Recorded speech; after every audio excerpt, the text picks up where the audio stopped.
Good morning. Welcome to Daily Covfefe with Carter and Carrie. Today is Friday, May 24th, and we're doing this thing. We're keeping it short and sweet and focused. Covfefe in the morning. We're talking about Candace Owens today. Good morning, Carrie. Good morning. Thank you for your pre-intro because it always makes me laugh. And then when it's my turn to talk, I'm too busy muted and laughing. So before we do the intro, I have to talk to make sure the camera's focused on me. So I tell Carter personal stuff that's never going to make it into Covfefe. Well, unless I miss it. Unless you start to hate me. Then you need to cut together all my personal life problems. Wait, and then SE Cup can tweet out that I doctored the video. You doctored. CNN can do an article about my doctoring. Yeah. Lovely. So we have some I don't know, you want to talk about Candace Owens. Let's jump in. Yeah. Well, like I was saying to you before, I think this is going to be a topic that we have to keep returning to because the social media companies are ramping up for the 2020 election, and they're going to keep banning more wrong thinkers. It's a continual thing that's going to happen. And it's interesting because they started with an easy target, someone that most people don't like, Alex Jones. So liberals Actually, dude, just to be clear, Alex Jones is wildly popular. That's true. Like a lot of people really like Alex Jones. I know it's easy to say like, oh, most people don't like him. Yeah, that's most like in the media and like media people, but I don't know most people, but he's liked more than any network. Right? He's liked more than CNN. He had more followers, more subscribers than CNN had viewers, and Fox, and like he's very liked. Actually, he was just a wrong thinker. I like Alex Jones. I mean, I think he's crazy, but he's entertaining. And he's entertaining, yeah, in many ways. And they did a very successful hit job on this guy. I mean, people who I see people on the left saying stuff about him that just repeating stuff like a game of telephone, and they've never actually watched a clip. But I say a lot of people didn't like, I guess, because like you're saying, like in the mainstream, there's this narrative about him that's just become accepted and regurgitated, and so a lot of my people who are supposed liberal friends of mine were celebrating him being banned and also sharing petitions to have him banned from the few remaining places where he wasn't, like Twitter. And I was disgusted by that. I lost friends over that, by the way. Yeah. No.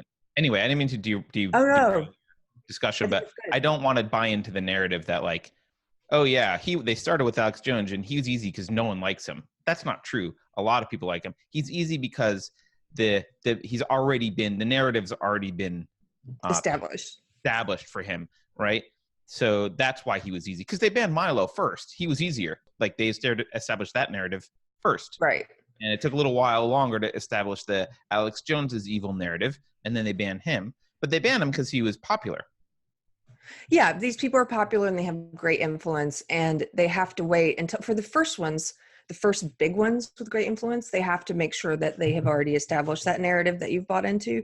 But then they start going after people that are like not as easy to target, but it's a progression. And if you don't care about the Alex Jones and the Milo bannings, you're not going to care as much about the next ones. It's like it's a slow boiling frog. And so the one that we've talked about before that was most interesting to me on that list was Paul Joseph Watson, because they were only able to tarnish him by his association with InfoWars and Alex Jones. There's nothing he said that most liberals don't even know who he is. They just see InfoWars and like, ban him.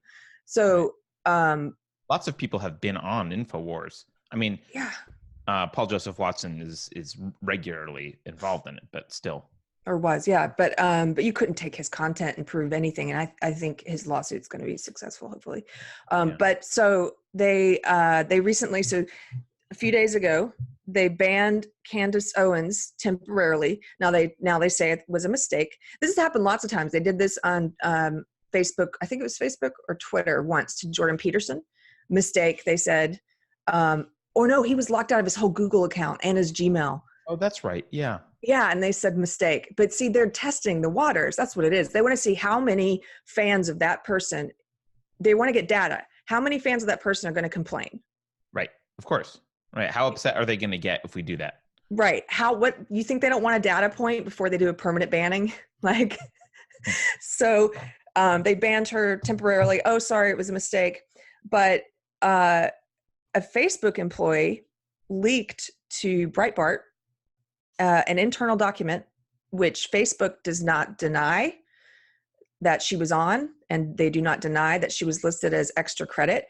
And it was an internal document of people that they're targeting and like actively looking for ways to ban them. And she's listed in the extra credit section that you get as an employee if you can find a way to ban her. Yeah, it's a hate agents spreadsheet. Hate agents. Hate agents. So let's just talk about that for a minute. I guess let's talk about Candace Owens first before we get into the hate agents spreadsheet. She was banned, according to Candace. This is her tweet describing this. My Facebook page has been suspended for 7 days for posting that white supremacy is not a threat to Black America as much as father absence and liberal policies that incentivize it are. I'm censored for posting the poverty rates in fatherless homes. You know, you've heard from Facebook and the social media companies that, oh, we're very worried about fake news, people posting, you know, we don't want people getting misinformation for the election. We don't want misinformation. That's not true. They don't want actual information. They don't want the truth posted. And so she shares inconvenient statistics and gets banned.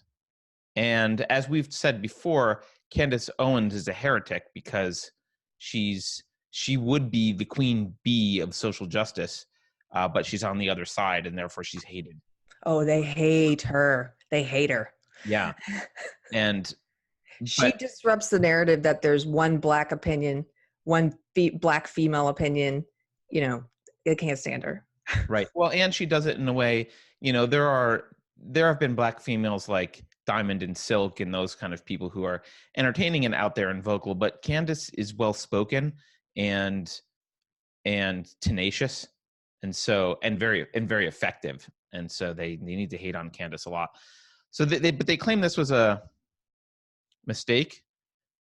We mistakenly applied a temporary block to Candace Owens' account that we've since restored. I agree with you. This is a test, right? They want to see, is anyone going to notice this one? But do you want to look at this Breitbart article exposing?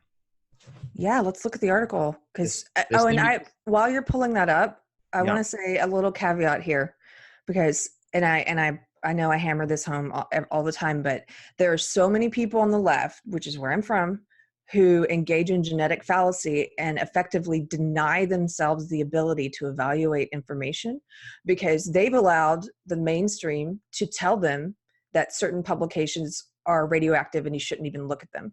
And I know this happens on the right too. Absolutely. I just don't live on the right, but I've heard that there are people on the right who won't look at anything from Salon or, you know, but the problem with this but can I just want to say there are people on the right who won't look at like Salon or Daily Beast or even New York Times, but those people are not they're recognized as weirdo right people. They're not mainstream people. The mainstream left won't look at Breitbart.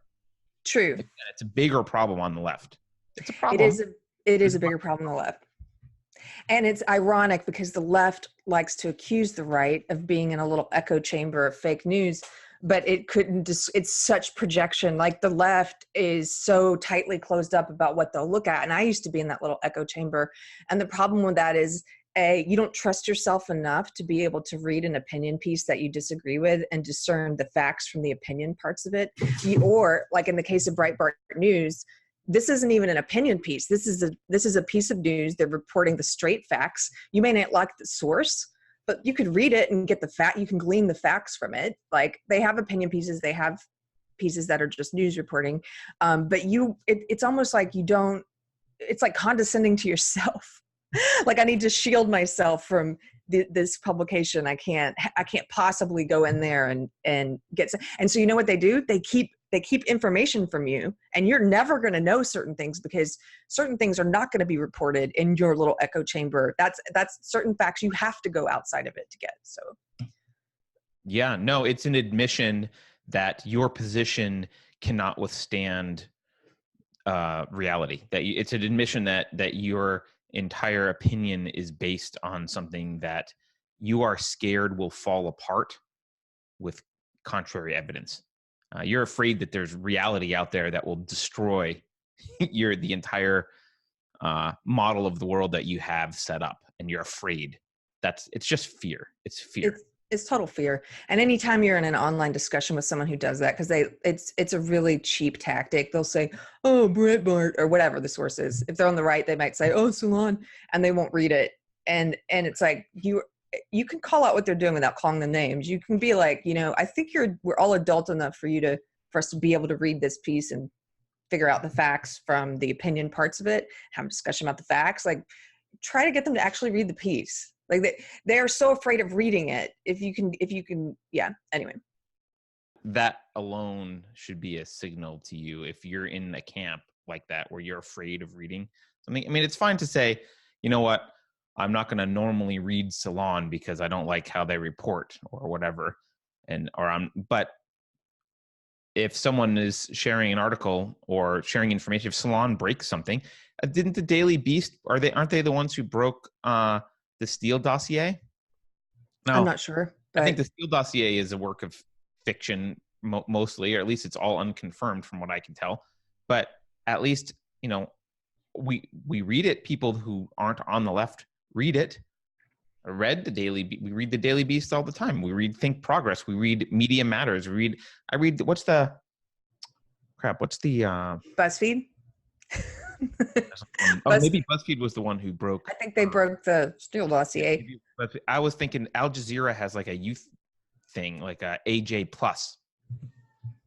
It's all over the place, right? And sometimes it's propaganda, but sometimes there's actual data in it. Anyway. Okay, you're not only shielding yourself from information, you're shielding yourself from what the other side actually thinks. So when I was in my echo chamber, my SJW echo chamber, I thought I knew a lot about the right. I thought I knew a lot about what they thought. I thought I knew what their arguments were. I didn't know anything about it. I only knew what I'd been told about them. Everything was secondhand. It was like, think this about Milo, think this about Steven Crowder, think this about, Ben Shapiro, I don't know.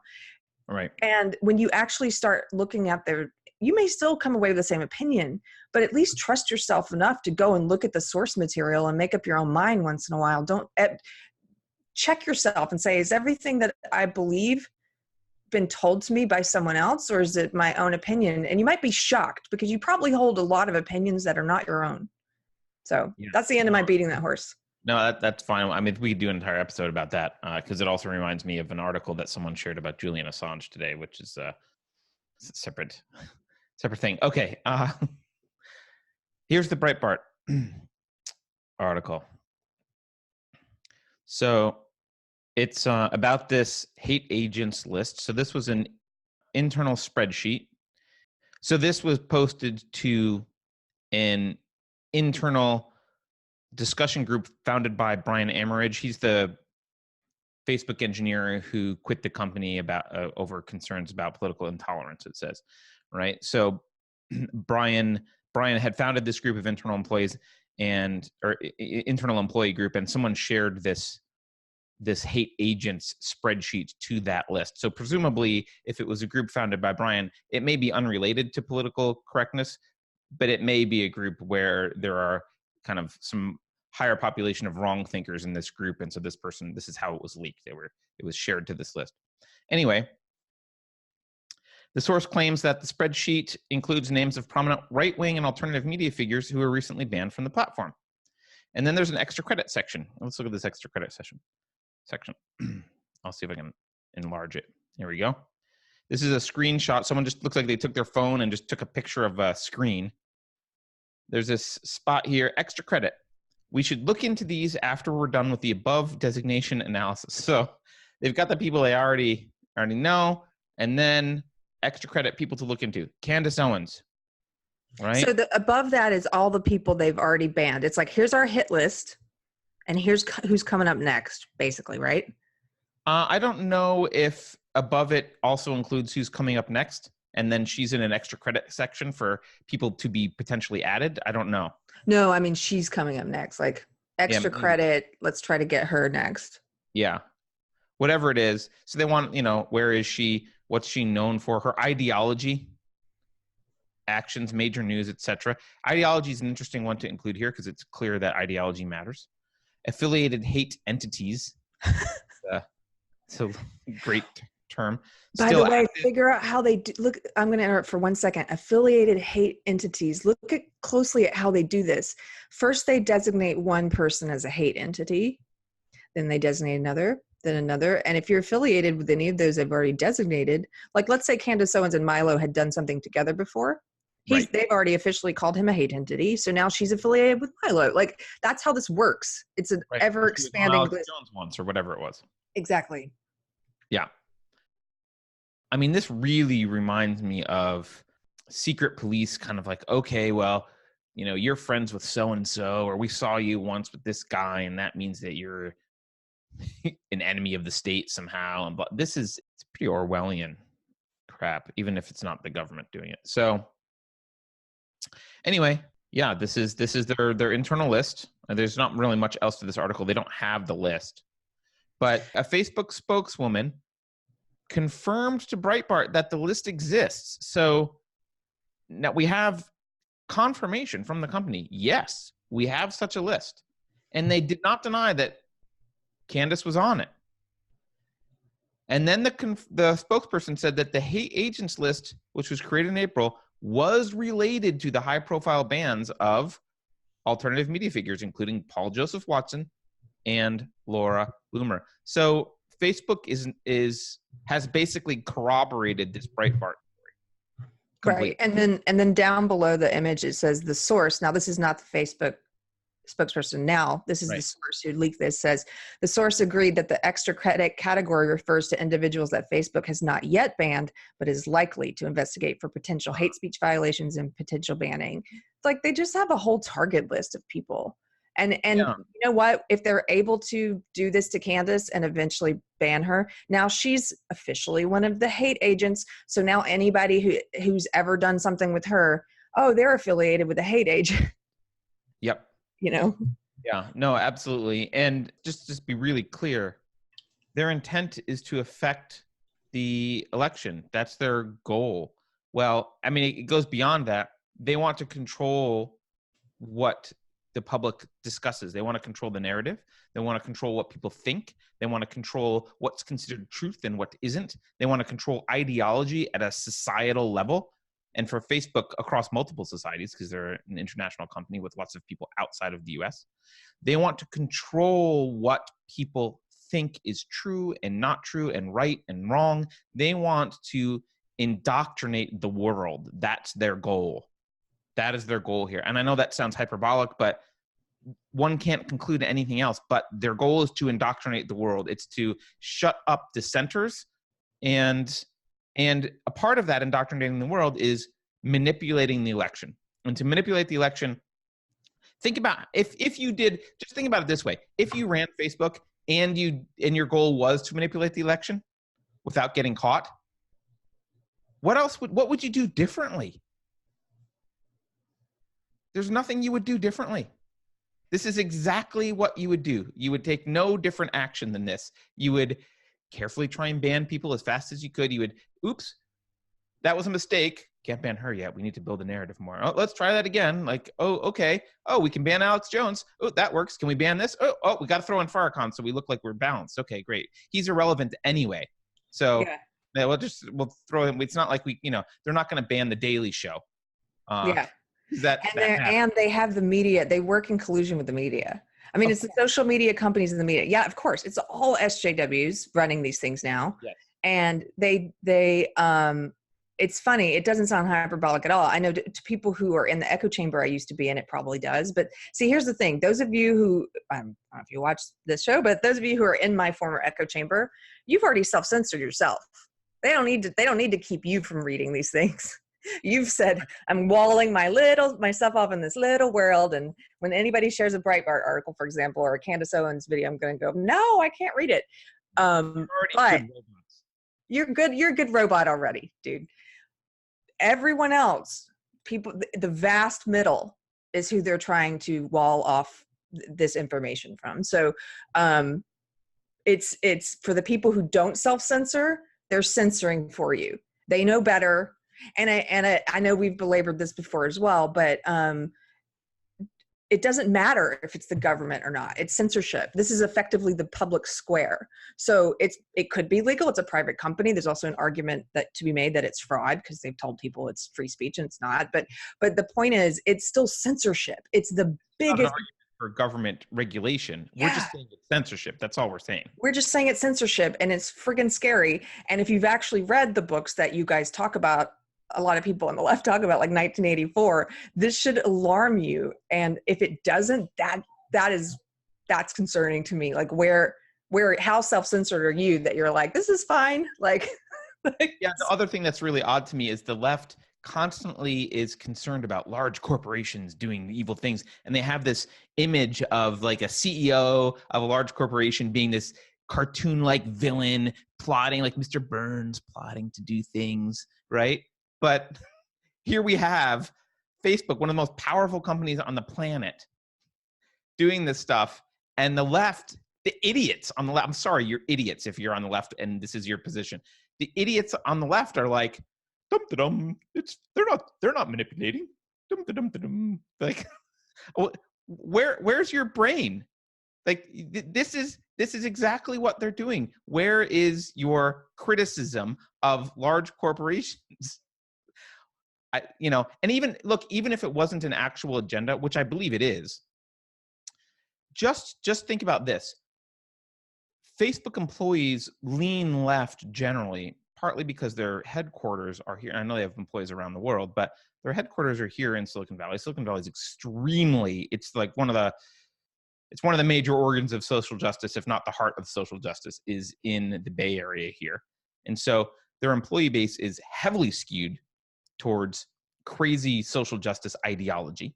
So even if all you did internally was pass around a spreadsheet and say, hey, anyone who wants, just put on names, we'll have a vote for people who we think need to be investigated for hate speech. Well, Candace Owens is going to end up on that list with lots of votes, right?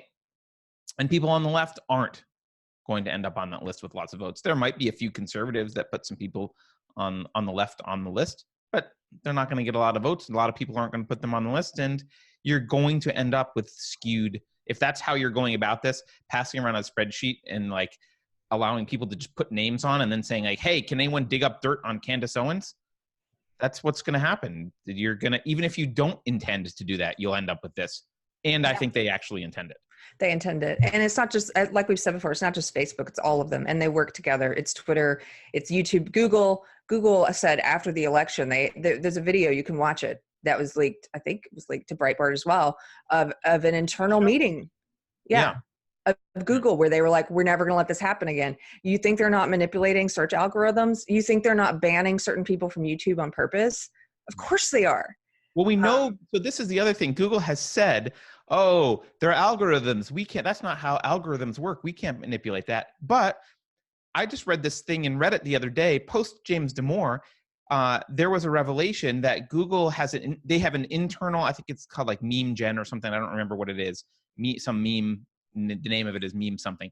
They have an internal algorithm for ranking like internal discussion things. So they bubble up to the top and they can see what's trending inside the company and blah, blah, blah.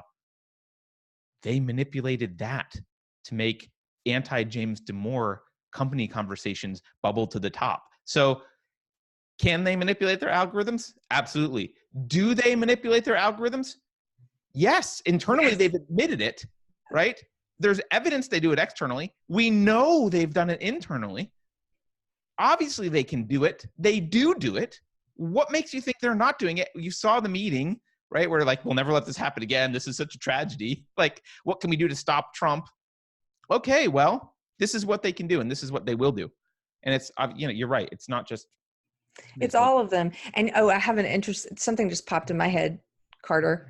We talked about why they haven't. Facebook, they said we're banning agents of hate. And by their really ridiculous definition, I don't understand how some of these people apply at all. But someone who would be much easier to nab is Owen Benjamin. They haven't banned him from Facebook or YouTube. And I actually think it's because they've decided that he's at such a point now. When they banned him from Twitter, he was he was damaging to the narrative because he had a big following and he was being very effective. He's kind of gone a little off the reservation. And so I think they actually consider him to be damaging to the wrong thinkers now. Like if we can paint them all as Owen Benjamin, I almost feel like they left him for a reason. Oh, like, I completely agree. He is becoming everything they said Alex Jones was. Yes. In fact, Alex Jones wouldn't have him back on the show because he was ranting about the Jews all the time. Right. So Owen Benjamin is actually off the rails. And I think it's good for the left to have Owen Benjamin out there and on those platforms because he fits the narrative that look at the crazy right. This is all that's left is Owen Benjamin. Yeah, it's interesting. Funny. Yeah, the other thing that I think is worth just pointing out, this is a broader stroke thing I just want to mention. Because we don't talk about WikiLeaks much. And actually, I don't pay attention to WikiLeaks as much as I should. And I think we should all start paying attention to WikiLeaks and actually doing more. We should have more organizations like WikiLeaks. WikiLeaks, there was someone shared an article about this today, and it's related to all this. WikiLeaks, one of the things that everyone hates about WikiLeaks, and when I say everyone, I mean the mainstream media, governments, one of the problems with WikiLeaks is that it takes information and shares it directly with people. It's unfiltered. Anyone can access the information that governments don't want or organizations don't want people to see. And they can sift through it and draw their own conclusions. And there can be narratives that make no sense that come out of it that are wrong. And there can be narratives that are correct, and there can be multiple interpretations, and people can argue over it, and some of it can be wrong, and some of it can be conspiratorial, and some of it can be spot on. That's fine, but it's directly shared with people. And in the past, people have always had the media as the intermediaries, the elite media class deciding what gets shared. And something that this article brought up, which I hadn't realized, and I guess I knew at one point, but I forgot. Snowden, we all remember Edward Snowden. Maybe still in Russia. I don't remember where he is right now. All that stuff he leaked, all that information about illegal spying by the NSA and other agencies. Maybe it was just the NSA. It doesn't matter. All the information he had about the government, illegal spying, all this unconstitutional behavior. All of that information could have been put on WikiLeaks, and we would be looking through it now because WikiLeaks would release it, maybe in stages, but they would release it. It wasn't. It was entrusted to a few mainstream news sources, and they've buried it. We'll never see the Snowden files. All the things that he risked his career and life and future for, the things that will, if he ever gets caught, he'll end up in jail or executed for. All of that, your intermediaries, your trusted media has squashed. They're sitting on, and will likely never see the light of day. And that's the difference between the WikiLeaks paradigm, which I believe is the future of information transmission to people, and the media as intermediaries paradigm. That's a great point. And you know what? You made me think of CNN.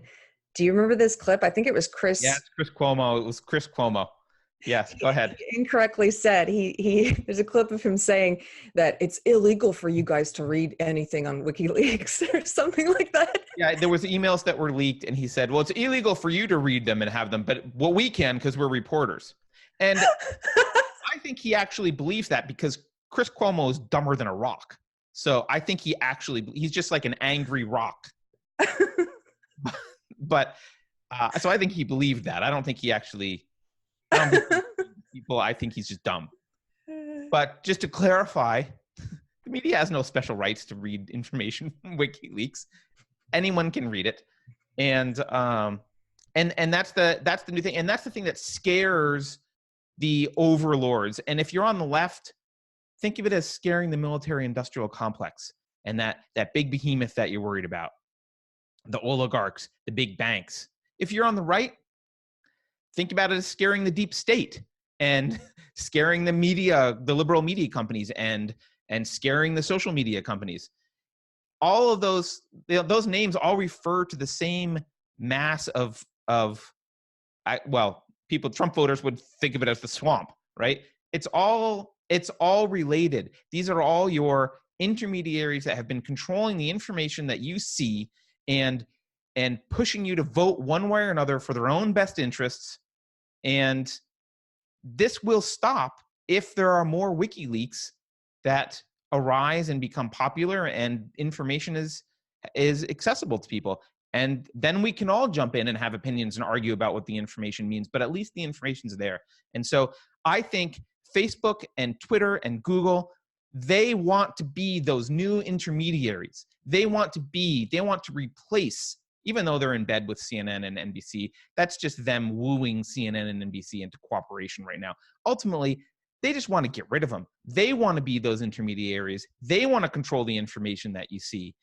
They want to be the thought police of the world. And we have an opportunity to reject that and to go directly to sources of information like WikiLeaks and disintermediate these people. And don't let them be your source of information. Don't get your news just from Facebook or from Twitter. Find other places or find sites like Gab or Minds who don't censor what's shared. And yeah, you'll get some crap, but you'll get raw access to information. I didn't mean to rant that much this morning. Sorry. I got excited. No, I love it. And you just made me, I just sent you a photo. Since you started talking about WikiLeaks, you have to put this up. This is a great little button at the end. So this is Daily Beast did an article about, it says Stephen Colbert on Donald Trump Jr. Quote, so it's an article about the Colbert Show and something they thought was hard hitting, I guess, that Colbert said. This is what Colbert said. Quote, so he met with members of the Russian government to get dirt on Hillary. He knew when the hacked emails were coming out, and he was coordinating the timing of the release with WikiLeaks. So I guess this picture says, oops, I guess they weren't planning on WikiLeaks commenting to set the record straight. So WikiLeaks on Twitter responded and said, no, he didn't. Direct messages released by Congress show that directly. But emails released by WikiLeaks do show that Colbert was paid by the Clinton Foundation to produce custom TV segments for them, and that the Daily Beast has Chelsea Clinton on its board. A pertinent fact also concealed. Oh my God, that is awesome. Yes. This is the world we're living in, Carrie. And I don't want to sound Alex Jonesy and conspiratorial because I don't think there's a smoky room full of people coordinating this. But there is a hell of a lot of dishonesty and deceit and cover up for agendas going on. And it's not always coordinated. Sometimes it is. And stop trusting the aristocracy. Stop it. Stop trusting the aristocracy. We live in we have a virtual aristocracy still. Stop it. Stop worshiping them. They are not deserving of your worship. Great ending. I love it. Thank you guys for tuning in for Daily Covfefe. If you like us, please subscribe on YouTube. That's the most important thing you can do right now, and share our videos.